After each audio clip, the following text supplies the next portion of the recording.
नमस्कार दोस्तों, स्वागत है आप सबका हमारे YouTube चैनल स्टॉक साइंस पर एक बार फिर से। दोस्तों, मेरे पिछले वीडियो को लाइक करने के लिए आप सबका बहुत बहुत शुक्रिया, जिसमें हमने MACD इंडिकेटर के बारे में मैंने आपको इन डेप्थ लॉजिक्स दिए थे।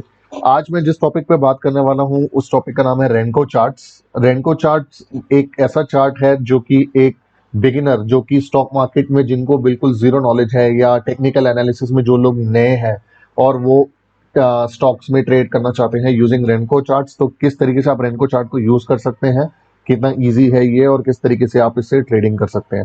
दोस्तों, आज 19 जुलाई है, 3:09 हुए हैं, मार्केट अभी भी ओपन है। आज मैंने रेनको चार्ट को किस तरीके से यूज करा बैंक निफ्टी का ट्रेड लेने के लिए, मैं आपको वो एक एग्जांपल भी यहाँ पर एक शेयर करूंगा। तो दोस्तों चलिए क्विकली देखते हैं रेनको चार्ट। सबसे पहले हम खोलते हैं अपना एक चार्ट। मैं ट्रेडिंग व्यू का प्लेटफॉर्म मैंने खोला है रेनको चार्ट यूज करने के लिए। तो मैंने यहाँ पर एक ब्लैंक चार्ट ओपन करा है, तो और यहाँ पर मैंने बैंक निफ्टी का फ्यूचर खोला है, bank Nifty current contract in front. जिन लोगों को नहीं पता ये कैसे यूज करते हैं, तो आपको कुछ नहीं करना, आपको यहाँ पर बेसिकली स्टॉक का नाम लिखना है। जैसे मैंने यहाँ लिखा bank Nifty. So bank Nifty में बैंक निफ्टी का फ्यूचर में ट्रेड करना चाहता हूँ, तो इसलिए मैंने फ्यूचर का ही चार्ट में यहाँ पर ओपन करा है मैंने। ठीक है, तो ओके, करंट कॉन्ट्रैक्ट हमारा फ्रंट में आ गया है यहाँ पर, और बाय डिफॉल्ट ही हमें कैंडल स्टिक चार्ट दिखा रहा है और ये यहाँ पर 5 मिनट का है। तो सबसे पहले हमें क्या करना है, यहाँ पर टाइम फ्रेम चेंज करना है 1 मिनट का। इसको 1 मिनट क्यों करना है ये भी मैं आपको बाद में समझाऊंगा। जो लोग रेनको चार्ट पहले यूज कर चुके हैं और जिन्हें रीपेंट का इशू आया है, वो लोग इस चीज को समझ पाएंगे कि क्यों मैं 1 मिनट का टाइम फ्रेम रेकमेंड कर रहा हूँ। बट अभी के लिए आप फिलहाल ये जान लीजिए कि रेनको चार्ट अगर आपको यूज करना है, आप 1 मिनट का चार्ट यूज करें, और यहाँ पर कैंडल स्टिक की जगह मैं यूज करूंगा रेनको चार्ट। जैसे ही यहाँ पर मैं रेनको चार्ट लाता हूँ, आपको कुछ इस तरीके के यहाँ पे आपको बॉक्सेस दिखेंगे रेनको चार्ट में। मैं थोड़ी देर के लिए वॉल्यूम को नीचे हाइड कर देता हूँ ताकि आप लोग क्लियरली इसमें देख पाए। तो ये है रेनको चार्ट, और रेनको चार्ट की सेटिंग्स जो होती है वो यहाँ से होती है। इस ये 3 डॉट्स पे मैंने क्लिक करा, सेटिंग्स पे आप जाएंगे। बाय डिफॉल्ट क्या होता है, यहाँ पर ATR का ऑप्शन सिलेक्ट होता है, जो कि एवरेज ट्रू रेंज और 14 करके, ये डिफॉल्ट सेटिंग्स है जो ट्रेडिंग व्यू में और अलग अलग प्लेटफॉर्म्स पे दिखाती हैं। सो बाय डिफॉल्ट ये कुछ इस तरीके से आपका दिख रहा होता है। अगर आप यहाँ देखोगे तो ATR की जो यहाँ पर सेटिंग्स है, एवरेज ट्रू रेंज जो यहाँ पर दिखा रहा है 1 मिनट के चार्ट पे, वो दिखा रहा है 20। इस चीज को आप नोट करके चलिएगा, 20 दिखा रहा है यहाँ पर। तो मैं क्या करूंगा, जो भी मेरा ATR दिख रहा होगा, मैं इस ATR का हाफ साइज ले लूंगा और हाफ साइजेस के मैं ये बॉक्सेस बनाऊंगा रेनको चार्ट पे। तो रेनको चार्ट, सबसे पहले तो रेनको चार्ट का थोड़ा सा जान लेते हैं कि ये है क्या। जब भी हम ट्रेडिंग की बात करते हैं और चार्ट्स में आते हैं, तो सबसे पहली चीज हम समझते हैं कैंडल स्टिक चार्ट। तो कैंडल स्टिक चार्ट में आपको ये दिख रहा है यहाँ पर कि कैंडल्स हमें प्राइस की मूवमेंट बताती है टाइम पर, कि किस तरीके से ये मूव कर रहा है। अगर हम यहाँ पर देखें तो ये जैसे इस तरीके से यहाँ से हम देख सकते हैं कि यहाँ पर एक हाई बना, यहाँ पर एक लो बना, और इस लो से यहाँ पर हम देख सकते हैं कि यहाँ से बायर्स एक्टिवेट हुए, फिर बायर्स एक्टिवेट हुए अगली कैंडल में, सेलर्स ने थोड़ा सा पुश करा नीचे, इसलिए यहाँ पर एक विक बनी, फिर थोड़ा सा सेलर एक्टिवेट हुए, फिर सेलर्स एक्टिवेट हुए यहाँ पर भी, और यहाँ यहाँ पर हम कह सकते हैं थोड़े से बायर्स ने कोशिश करी, बट अगेन यहाँ पे सेलर्स का प्रेशर ज्यादा था, तो सेलर्स बायर्स बायर्स यहाँ पर भी हम कह सकते हैं, क्योंकि बॉडी बहुत छोटी बनी है और विक बहुत बड़ी बनी है, तो इस पे भी हम कह सकते हैं कि यहाँ पर सेलर्स का प्रेशर काफी था। तो सेलर बायर करके आपको यहाँ पर हमारे को मूवमेंट्स दिख रही होती है, बट यहाँ पर थोड़ी सी नॉइज है। नॉइज इन द सेंस, अगर हम इस पर्टिकुलर एरिया में देंगे तो यहाँ तो हमें साफ दिख रहा है कि हमारा प्राइस यहाँ से यहाँ तक ये नीचे गिरा है, मगर हम इस पर्टिकुलर एरिया में देख रहे हैं तो यहाँ पर काफी नॉइज है। यहाँ प्राइस ऊपर भी जा रहा है, नीचे भी जा रहा है, ऊपर भी जा रहा है, नीचे भी जा रहा है। तो आप कह सकते हैं थोड़ा सा यहाँ पर इस एरिया में आप कह सकते हो कि मार्केट कंसोलिडेट हो रही है। तो इस एरिया में हमें अगर ट्रेड करना है तो हम किस तरीके से ट्रेड करें यहाँ पर। तो हम क्या करेंगे, ये तो मैंने सिर्फ आपको कैंडल स्टिक चार्ट के बारे में बताने के लिए करा था कि कैंडल स्टिक चार्ट में थोड़ी सी नॉइज रहती है यहाँ पे, लेकिन अगर हम इसको रेनको चार्ट में कन्वर्ट कर देते हैं, यहाँ पर हम क्लिक करेंगे रेनको, तो रेनको में एवरेज ट्रू रेंज 20, तो ये एवरेज ट्रू रेंज ATR 1420 क्या बता रहा है कि अभी जहां पर प्राइस चल रहा है उस प्राइस से 14 कैंडल्स आप ले लो यहाँ पे, मतलब 14 बॉक्सेस आप ले लो, तो लास्ट 14 बॉक्सेस में 14 मिनट में या 14 बॉक्सेस में आपका एवरेज जो है प्राइस वो कितना ऊपर नीचे जा रहा है। तो एवरेज प्राइस ऊपर नीचे जा रहा है 20 रुपीज यहाँ पर, इसलिए यहाँ पर ये 20 दिखा रहा है। और अगर आप ये देखोगे ये रेनको चार्ट किस तरीके से काम करता है यहाँ पर, ये बेसिकली ये लाइव चल रहा है अभी, आप देखोगे मार्केट में यहाँ पर 20 हर 20 का एक बॉक्स बन रहा है। मीनिंग यहाँ पर आप देखते हैं, यहाँ से देखते हैं, यहाँ से हम देखते हैं इस जगह पर हमारा प्राइस है 35036.75। जैसे ही इसमें 20 रुपए बढ़ेंगे, 35065 जैसे ही इसमें 20 रुपए बढ़ेंगे तो ये एक बॉक्स 20 रुपए बढ़ेंगे तो एक बॉक्स ऊपर बने। यहाँ पर देखते हैं, सॉरी इधर ये देखिए यहाँ पर चल रहा है हमारा 35058.40। जैसे इसमें 20 रुपए बढ़ा तो यहाँ पर आया हमारा 35080.05। तो ये क्या कर रहा है, बेसिकली हमारे बॉक्सेस बनाए जा रहा है जैसे जैसे ये प्राइस 20 रुपीज बढ़ता जा रहा है। तो हर 20 रुपीज बढ़ने पे एक बॉक्स के ऊपर लगा देगा और हर 20 रुपीज नीचे जाने पे ये एक रेड बॉक्स नीचे बना देगा। तो कुछ लोग इसको एवरेज टू रेंज पर भी ट्रेड करते हैं, मगर मैंने जो इसकी सेटिंग जो मेरी टेस्टेड होके है, मैं क्या करता हूँ यहाँ पर ATM यूज करके ट्रेडिशनल पर आता हूँ मैं। तो ट्रेडिशनल पे आप यहाँ पर यूज कर सकते हैं 10, क्योंकि 20 का हमारा ATR था तो मैंने उसकी हाफ वैल्यू यहाँ पर ले ली है 10। तो अगर अब आप देखेंगे तो ये 10 के बॉक्सेस बन गए हैं। तो अगर आप देखोगे मार्केट आज जब सुबह 9:15 पे यहाँ ओपन हुई थी, उसके बाद हमारी ये गैप डाउन ओपनिंग हुई थी, तो मार्केट सीधा यहाँ से खुली थी। तो हुआ क्या, इसने जो इसका लास्ट प्राइस कल था जहां मार्केट बंद हुई थी और आज जहां से खुली है, यहाँ पर इसने 10 के जितने प्राइस जितना भी गैप डाउन आया था उस गैप डाउन को 10 रुपीज के हिसाब से बॉक्सेस में इसने डाल दिया। और आप यहाँ पे देख सकते हो कि हर 10 रुपीज का एक बॉक्स उसने यहाँ पर डाल दिया। तो इससे हमें पता चला मार्केट यहाँ से यहाँ तक गिरी। तो मार्केट ओपन यहाँ पर हुई 9:15 पे, जो कि गैप डाउन ओपनिंग थी। उसके बाद धीरे धीरे मार्केट ऊपर गई, फिर थोड़ा सा नीचे आई, फिर ऊपर गई, फिर थोड़ा इसने पुल बैक करा, फिर ऊपर गई, फिर थोड़ा पुल बैक करा, फिर थोड़ा ऊपर गई, फिर यहाँ से मार्केट ने रिवर्सल लेना शुरू करा। थोड़ा सा पुल बैक दिया, फिर नीचे, फिर रिवर्सल लिया, फिर नीचे, फिर पुल बैक लिया, फिर नीचे आई, और फिर एक छोटा सा पुल बैक लिया, फिर दोबारा नीचे आई, और पुल बैक लिया, फिर नीचे आई। तो हम कह सकते हैं कि शुरू में 9:15 से लेके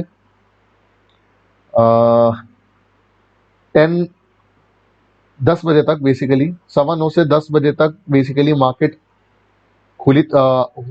मार्केट जो है ओपन तो गैप डाउन हुआ था, मगर शुरू में ये 10 बजे तक तकरीबन ये अप ट्रेंड में था। 10 बजे के बाद ट्रेंड रिवर्सल होना शुरू हुआ और ये नीचे नीचे नीचे, अगर आप देखेंगे तो 1 बजे तक ये डाउन ट्रेंड में रहा।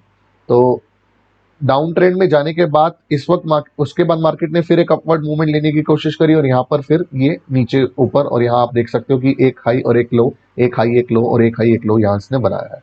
तो वैसे यहाँ पर एक हेड एंड शोल्डर करके एक पैटर्न सा बन रहा है, बट इसको हम अभी इग्नोर करते हैं पैटर्न्स को। मगर आप यहाँ पर देख सकते हैं क्लियरली कि मार्केट यहाँ अप ट्रेंड में रही, यहाँ डाउन ट्रेंड में रही सेकेंड हाफ में।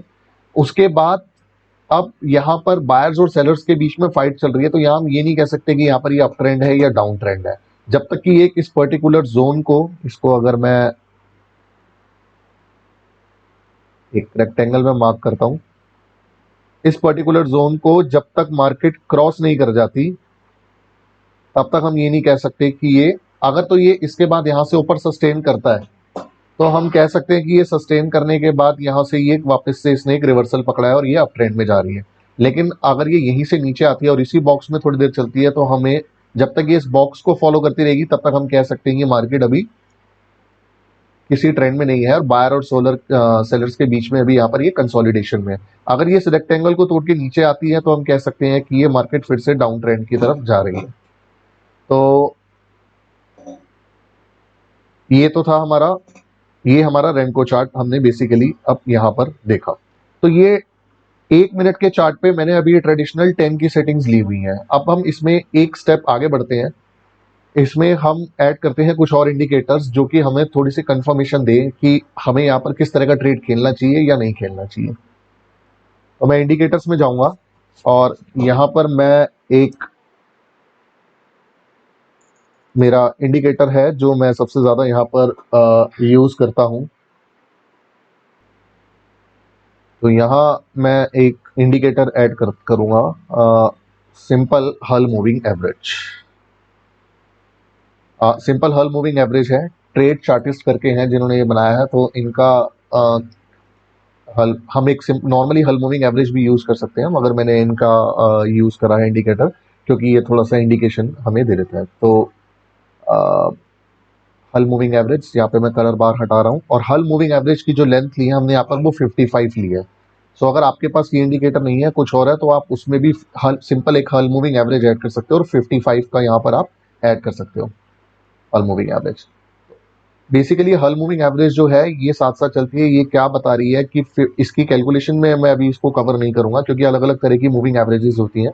बट हल मूविंग एवरेज जो है वो आपको सबसे जल्दी रिस्पॉन्ड करती है, इसलिए मैं हल मूविंग एवरेज ये साथ में यूज कर रहा हूँ। और थोड़ा सा ये आपको डायरेक्शन भी बता देती है कि किस तरफ हमारा प्राइस जाने को हो रहा है। तो आप यहाँ देखोगे तो इसके साथ साथ ही तकरीबन ये प्राइस चल रहा था, और यहाँ पर हम देख सकते हैं हमारी हल मूविंग एवरेज ने यहाँ पर एक छोटा सा स्विंग बनाया है यहाँ पर, और फिर वापस यहाँ से ऊपर जा रहा है। तो यहाँ से हम मतलब हमें उम्मीद है कि यहाँ से मार्केट ऊपर जा सकती है। अभी ये लाइव चल रहा है अभी इस वक्त। तो ये हमारा हल मूविंग एवरेज हम यूज कर रहे हैं साथ में। और एक इंडिकेटर और है जो मैं साथ में यूज करता हूँ इसके, वो है गप्पीज मूविंग एवरेज, जिसको हम GMMA भी कह सकते हैं। गप्पीज मूविंग एवरेज आप लोग कुछ इस तरीके से दिखता है, जो कि ट्रेडिंग व्यू में आपको अवेलेबल है। GMMA करके है ये। अगर आपके पास गप्पीज मूविंग एवरेज नहीं है तो आप क्या कर सकते हैं, आप इस वीडियो को पॉज करके एक बार देख सकते हैं कि यहाँ पर कौन कौन सी मूविंग एवरेजेस हैं जो यहाँ पर यूज हो रही है। तो ये जो ग्रीन कलर की आपको पीछे लाइंस दिख रही हैं, ये एक मिनट के लिए मैंने हल मूविंग एवरेज को हाइड कर दिया। ये जो ग्रीन कलर का आपको दिख रहा है ये है बेसिकली 3, 5, 8, 10 और 12 और 15। ये 6 मूविंग एवरेजेस हैं जो ये यूज कर रहा है, 3, 5, 8, 10, 12, 15। और ये जो रेड वाली आप लाइंस देख रहे हैं ये बड़ी मूविंग एवरेजेस है। तो लॉन्ग लेंथ वाली है ये 30, 35, 40, 45, 50 और 60 की एवरेज यूज कर रही है। तो जिनके पास ये इंडिकेटर नहीं है गप्पीज मूविंग एवरेज, वो बेसिकली इंडिविजुअली आप अलग अलग भी एक्सपोनेंशियल मूविंग एवरेजेस यहाँ पर ऐड कर सकते हैं, और ये कॉम्बिनेशन बना सकते हैं। तो ये बना बनाया यहाँ पर है, तो इसलिए मैं इसको यूटिलाइज कर रहा हूँ। तो और इसके साथ में मैंने यूज करा हल मूविंग एवरेज। तो अगर अब आप यहाँ पर देखेंगे तो ये हमारा क्या बता रहा है कि मार्केट हमारी यहाँ से यहाँ नीचे गई, फिर यहाँ थोड़ा सा ऊपर पुल बैक लिया। अगर मैं बिगर ब्रॉडर पिक्चर देखूं, बीच बीच में छोटे छोटे पुल बैक ले रही है, बट हम इसको अभी इग्नोर कर रहे हैं। तो एक मार्केट आज गैप डाउन ओपनिंग हुई, विच मीन्स यहाँ से यहाँ तक तो मार्केट गिरी। अब थोड़ा सा ऊपर गई मार्केट, यहाँ पर मार्केट ने यहाँ से यहाँ तक पुल बैक करा, और पुल बैक करने के बाद दोबारा नीचे गिरी, दोबारा नीचे गिरी, फिर थोड़ा सा पुल बैक करा यहाँ पर। तो यहाँ पर दोबारा पुल बैक करा, उसके बाद फिर नीचे आई। तो अब यहीं पर ही थोड़ा सा मार्केट यहाँ से चल रही है, और इस पर्टिकुलर जोन को मार्केट अभी पार नहीं कर पा रही, कोशिश कर रही है अभी करने की। अगर तो ये इसको क्रॉस करके ऊपर जाता है तो हम कह सकते हैं कि ये मार्केट अभी ऊपर जाने को, ये ऊपर जा सकती है यहाँ से। अच्छा, ये जो रेनको चार्ट है यहाँ पर आपको काफी क्लियर विजिबल बता कर देता है कि क्या चल रहा है। आप यहाँ पर देखो कि ये जो छोटी वाली मूविंग एवरेजेस हैं, जब ये बड़ी वाली मूविंग एवरेजेस के साथ साथ बिल्कुल नीचे जा रही हैं, ये आप देखो एक तरह से फ्लावर टाइप्स बना रही है। यहाँ से इसने जब नीचे काटा तो ये एक स्ट्रॉन्ग डाउनवर्ड जिसने दिखाया, बट मार्केट यहाँ पर ओपन हुई थी तो ये हम कैच नहीं कर सकते थे, क्योंकि बैक गैप डाउन ही हुई है। लेकिन जब इसने यहाँ तक पुल बैक करा, आपने एक चीज ये नोटिस कीजिए, यहाँ पर ये रेड वाली जो लाइंस हैं, ये जो बड़ी वाली मूविंग एवरेजेस हैं, छोटी वाली मूविंग एवरेजेस के बैंड ने, ये ग्रीन बैंड ने इस रेड बैंड को क्रॉस नहीं करा ऊपर। अगर ये इसको भी ऊपर क्रॉस कर देता तो शायद मार्केट वापस रिवर्सल होके यहाँ तक आ जाती है हमारी। लेकिन इसने इसको तोड़ा ही नहीं, ये यहीं से ही वापस इसने रिवर्सल ले लिया। तो ये एक बहुत छोटा पुल बैक टाइप्स था, आप कह सकते हैं। उसके बाद ये बिल्कुल ही नीचे नीचे नीचे चलती गई, और उसके बाद अब ये वापस ऊपर आई है, और यहाँ पर फिर आप देख सकते हो कि मूविंग एवरेजेस जो है आपस में मिल रही हैं। अब यहाँ पर इसने इस रेड बैंड को नहीं तोड़ा था, मगर यहाँ इस रेड बैंड को तोड़ चुकी है। ये हमारे पास एक और सिग्नल है जो हमें बता रहा है कि ये शायद मार्केट अब ऊपर जाने की कोशिश करी है और ऊपर जा सकती है। हालांकि इसने इस जोन को तोड़ने की कोशिश करी है, लेकिन अभी इसने एक पर्टिकुलर लेवल को क्रॉस नहीं करा, जो कि पिछला हाई था ये। और ना ही इनफैक्ट यहां से यहां तक इसने इसका 50% भी क्रॉस नहीं करा है। अगर हम इसको फिबोनाची लगा के एक बार देखते हैं तो हाँ 50% मार्केट ऑलमोस्ट यहाँ पर रिट्रेस कर चुकी है, 50% वाले जोन में आ गई है। मतलब इस हाई से लेके इस लो तक के 50% तक मार्केट ऑलमोस्ट आ गई है। तो अगर इस जोन को ये आप यहां से बेसिकली अगर ये क्रॉस करती है ऊपर, तो आप कह सकते हैं कि ये मार्केट वापस रिवर्सल लेगी और वापस हाई एक बनाएगी यहाँ पर। ठीक है, तो इसको हम लगे रहने देते हैं। एक चीज और अगर हम देखें, हम यहाँ पर एक ट्रेंड लाइन भी ड्रॉ कर सकते हैं।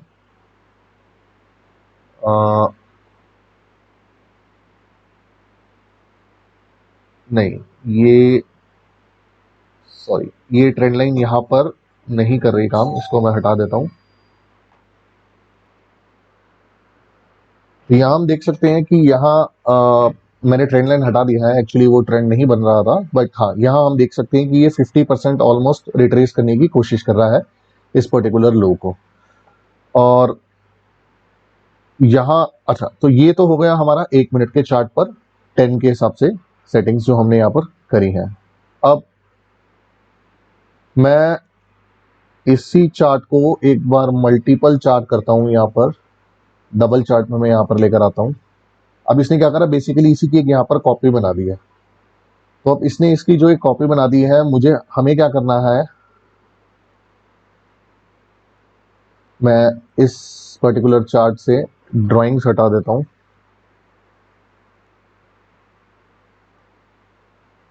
अच्छा, यहाँ से भी हट गया, कोई बात नहीं। तो इस पर्टिकुलर चार्ट पे, अब इस चार्ट पे वहां हमने सेटिंग करी, इस चार्ट पे हमने सेटिंग करी थी 10 ब्रिक्स की। यहाँ पर हम सेटिंग चेंज करेंगे 30 ब्रिक्स की।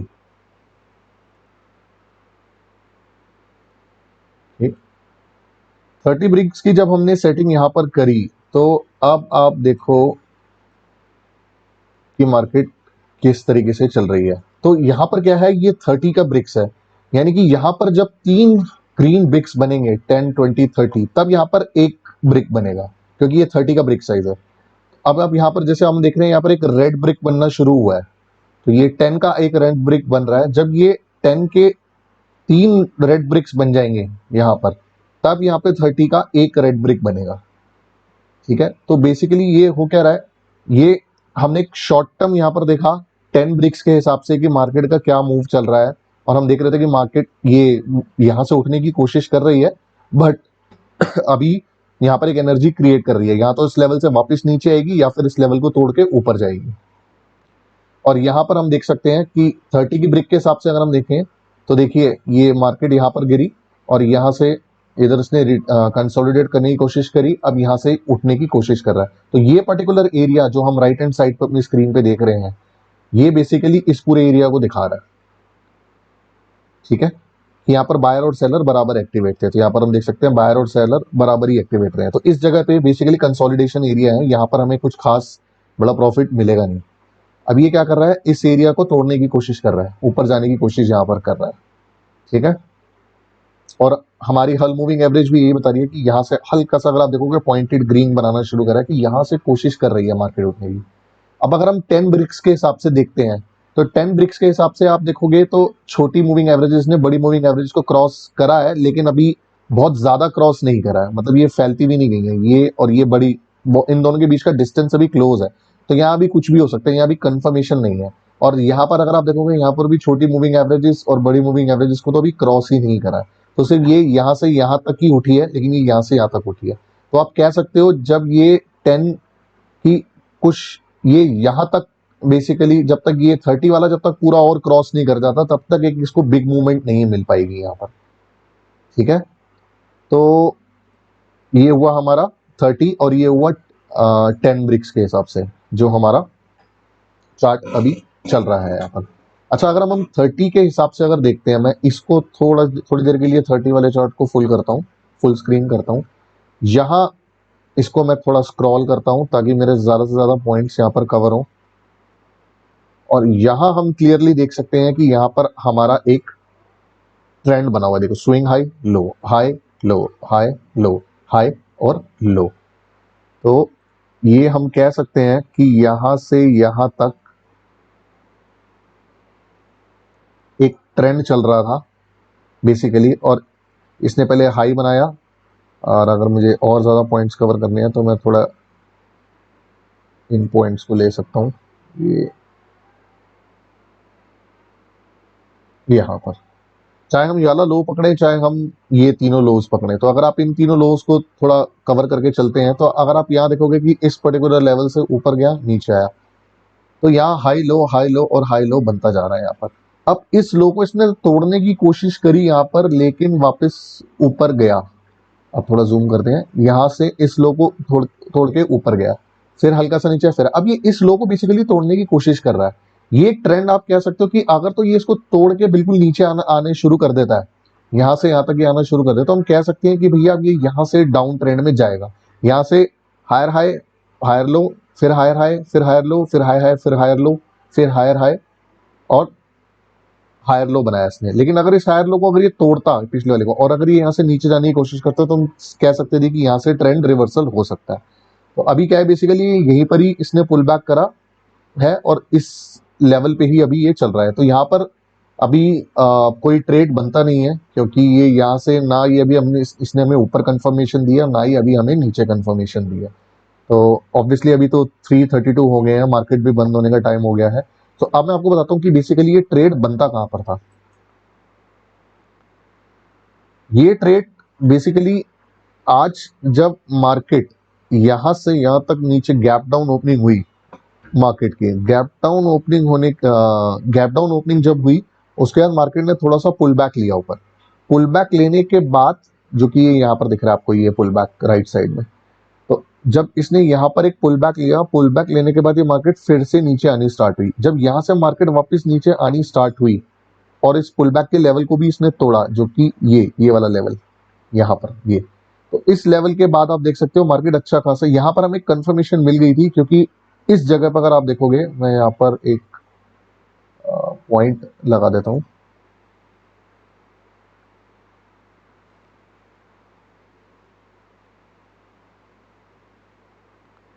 इस जगह पे अगर आप देखोगे, इस पर्टिकुलर लोकेशन पे, यहाँ पर आप देखो कि मार्केट ने नीचे आना शुरू कर दिया था, गैप डाउन ओपनिंग हुई, यहाँ तक पुल बैक लिया, ये देखो 30 और 90 के आसपास यहाँ पर था, जो कि ये मूवमेंट थी। जब इसने इस लेवल को तोड़ के नीचे आना शुरू करा, यानी कि इस पर्टिकुलर जोन से, यहाँ पर ये वाली जोन हो गया, इस जोन से जब इसने नीचे आना शुरू करा, तो उसके बाद इसने, यहाँ पर हमें कंफर्मेशन मिल गई थी, इधर बड़ी मूविंग एवरेज ने छोटी मूविंग एवरेज के ऊपर थी, छोटी मूविंग एवरेजेस ने नीचे काटा, और नीचे की तरफ फ्लो हमारा जा रहा था, हल मूविंग एवरेज ने भी नीचे बताया, और यहाँ पर भी 10-10 ब्रिक्स के हिसाब से भी अच्छा खासा नीचे डाउन मूवमेंट आ गया था। तो यहाँ हमें समझ में आ गया था कि भाई ऑलरेडी मार्केट हमारी गैप डाउन ओपन हुई है, उसके बाद एक पुल बैक आया, और उसके बाद वापस से सेलर एक्टिवेट हो गए, और सेलर ने उस पर्टिकुलर पुल बैक के उस लेवल को, इस पर्टिकुलर लेवल को यहाँ पर तोड़ दिया है। लिए मैं ड्राइंग्स हटाता हूँ।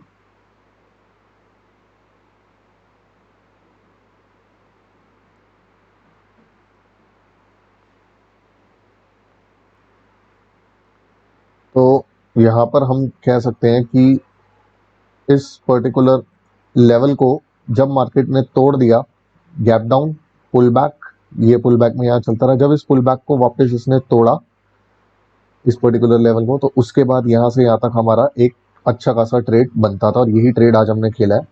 और यहाँ से लेके यहाँ तक आप देख सकते हो कि कितने पॉइंट्स का इसने हमें दिया है। तो अगर हम राइट साइड पे देखें, तो 8 इंटू 30 आप कर लीजिए, 240 पॉइंट्स यहाँ पर हमें मिले, और 240 पॉइंट्स का बेसिकली ये मूवमेंट था। तो यहाँ पर हम हमारा ट्रेड एक बनता था, तो यहाँ हमें कंफर्मेशन मिली, तो ये एक छोटा ट्रेड हमारा यहाँ पर बनता था। यहाँ पर अब वैसे ही इसने, अब खैर मार्केट अभी अभी क्लोज हो चुकी है, तो यहाँ हम देखते हैं कि काइंड ऑफ आप कह सकते हो डबल बॉटम इसने बनाने की कोशिश करी, बट मतलब परफेक्ट डबल बॉटम तो नहीं बनाया, बट हाँ, लेकिन इसने इस लेवल से ही ये वापस उठने की कोशिश कर रहा है। अब कल अगर मार्केट हमारी गैप अप ओपनिंग होती है, और इस रेड जोन के बाहर कहीं ओपन होती है, या फिर इसके बीच में कहीं ओपन होती है, और इस रेड जोन को ये क्रॉस करता है, तो इस रेड जोन को क्रॉस करने का मतलब है, देखिए यहाँ पर ये रेड जोन क्रॉस होगा, अगर यहाँ पर, ठीक है, ये हाई पकड़ लेते हैं ये वाला। अगर इस हाई को कल ये तोड़ता है तो यहाँ पर आप देखोगे कि आज का जो पुल बैक लेवल था उस हाई को भी ये ऊपर तोड़ा इसने। तो अगर ये इस लेवल को ऊपर तोड़ता है तो हम कह सकते हैं कि कल मार्केट हमारी बुलिश जा सकती है, यानी कि इस गैप डाउन में जो नीचे जितना गिरा उससे कह सकते हैं उतना लेवल ऊपर आ सकता है ये, ठीक है। और कल अगर रिवर्स करके देखते हैं, अगर इस लेवल को ये मार्केट नीचे तोड़ती है जो कि यहाँ पर ये वाला लेवल है, इस लेवल को अगर तोड़ के नीचे आती है तो हम कह सकते हैं कि हमारा 30 पे और 10 कैंडल के हिसाब से हमारा डाउन ट्रेंड में ये कंटिन्यू रहने वाला है। अब डाउन ट्रेंड में कहाँ तक कंटिन्यू रहने वाला है वो हम यहाँ पर जाके देख सकते हैं। 30 के हिसाब से अगर हम देखें, अगर इस लेवल को ये तोड़ता है तो हमारा नेक्स्ट लेवल तकरीबन यहाँ कहीं बनता है, ये यहाँ कहीं बनता है इसका लेवल, ये भी ले सकते हैं। और हम एक एक्सट्रीम अगर लो लेते हैं तो यहाँ पर हमारे, यहाँ से हम देखेंगे इस जगह से मार्केट काफी बार यहाँ पर एक बार डबल बॉटम बनाया था, ये एक बहुत ही स्ट्रॉन्ग सपोर्ट है, तो यहाँ तक मार्केट गिर सकती है। तो अगर मार्केट कल गैप डाउन ओपनिंग होती है या यहाँ से रिवर्सल लेती है और इस पर्टिकुलर लेवल को क्रॉस करती है, इस पर्टिकुलर लेवल को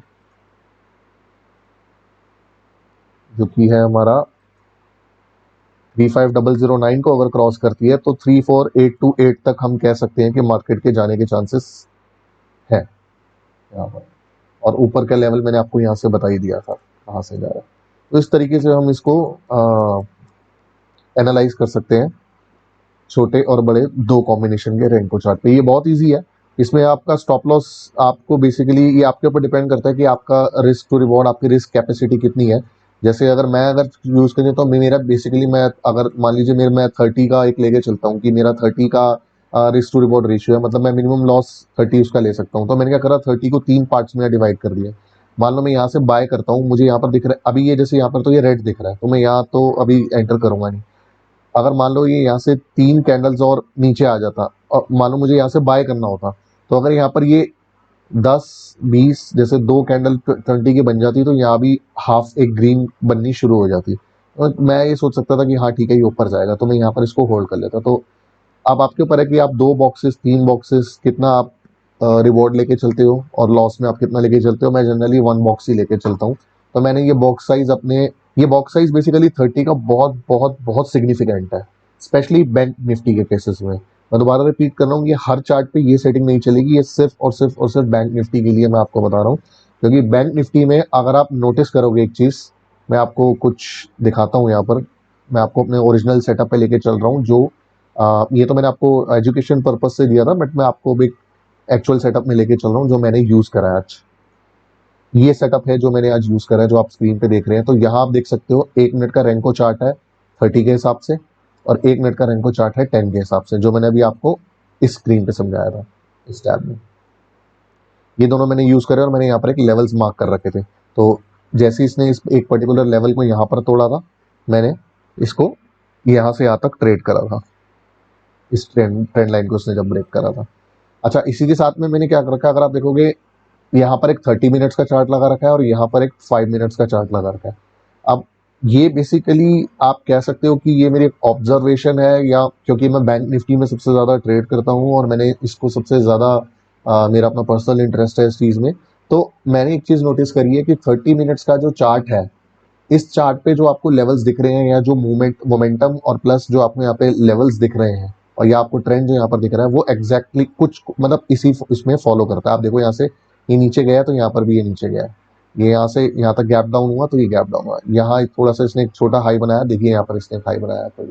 तो ये जो 30 का जो रेंको बॉक्स साइज है, ये काफी हद तक, अगर आप देखोगे दोनों चार्ट्स को देखो यहाँ पर कंपैरिजन करके, थोड़ा सा मैसी लग रहा होगा क्योंकि मैंने और भी इंडिकेटर्स लगा रखे हैं, मगर आप यहाँ देखोगे क्लियरली ये एग्जैक्टली वही पैटर्न फॉलो कर रहा है जो यहाँ पर फॉलो कर रहा है, ठीक है। और यहाँ पर 5 मिनट्स का चार्ट एग्जैक्टली वही पैटर्न फॉलो कर रहा है जो 10 का यहाँ पर ये फॉलो कर रहा है। इसलिए मैं, अगर आपको इन चार्ट्स को देखने में दिक्कत होती है तो आप सिर्फ ये 2 चार्ट्स यहाँ पर यूज कर सकते हो इस तरीके से। इसमें बस आपको टाइम के और बायर सेलर कहाँ पर ज्यादा कहाँ पर कम हो रहे हैं, with in that box size क्या मूवमेंट चल रहा है, वो आपको नहीं मिलेगा। लेकिन आपको 10 और 30 के हिसाब से एक आइडिया मिल जाएगा कि बायर्स और सेलर्स चल कहाँ रहे हैं। अगर मैं उस कैंडल चार्ट को नहीं भी देखूं तो यहाँ मुझे क्लियर विजिबिलिटी दिख रही है कि इस पूरे एरिया में ये 10 बॉक्सेस के साइज में यहाँ पर एक कंसोलिडेशन जोन है, यहाँ बायर सेलर यहाँ चल रहे हैं। इस एरिया में कोई ट्रेंड नहीं है बेसिकली, और वो यहाँ पर हमें दिख रहा है इस पर्टिकुलर एरिया में।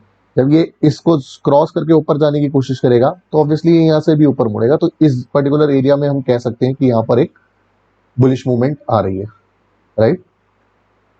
अब इसको डबल कंफर्मेशन देने के लिए मैं कैंडल स्टिक चार्ट भी यूज करता हूँ, क्योंकि मैं अगर ये 30 के बॉक्स में ही अगर मैं ट्रेड कर रहा हूँ तो इस पर्टिकुलर एरिया में, जैसे मैंने यहाँ पर इस जगह पर मैंने बाय करा था और यहाँ पर मैंने सेल करा था, तो इस पर्टिकुलर एरिया में मैंने साथ के साथ कैंडल की मूवमेंट भी देखी और मैंने देखा कि इसने एक पर्टिकुलर सपोर्ट भी तोड़ा, और ये आप देख सकते हो इस रेजिस्टेंस से लेके इस सपोर्ट तक ये अच्छा खासा बुलिश गया।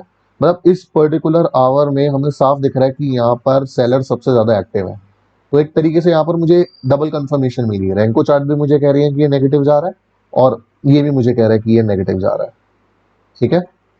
और यहाँ पर भी देखिए नेगेटिव ही जा रहा है। तो बेसिकली हमें दो कंफर्मेशन मिल गई। आप लोग जब स्टार्ट कर सकते हैं दो चार्ट्स को देख के, मतलब छोटे चार्ट से आप लोग शुरू कीजिए, क्योंकि 4 चार्ट्स में हो सकता है कि आपको उस टाइम पे आप डिसीजन ना ले पाए, क्योंकि मुझे काफ़ी टाइम हो गया ट्रेड करते हुए, तो इसलिए मैं ये डबल कॉम्बिनेशन यूज़ करता हूँ। बट आप स्टार्टिंग के लिए ये दो चार्ट्स भी यूज़ कर सकते हैं। तो ये सबसे आसान तरीका है बैंक निफ्टी को ट्रेड करने का, यूजिंग रैंको चार्ट्स।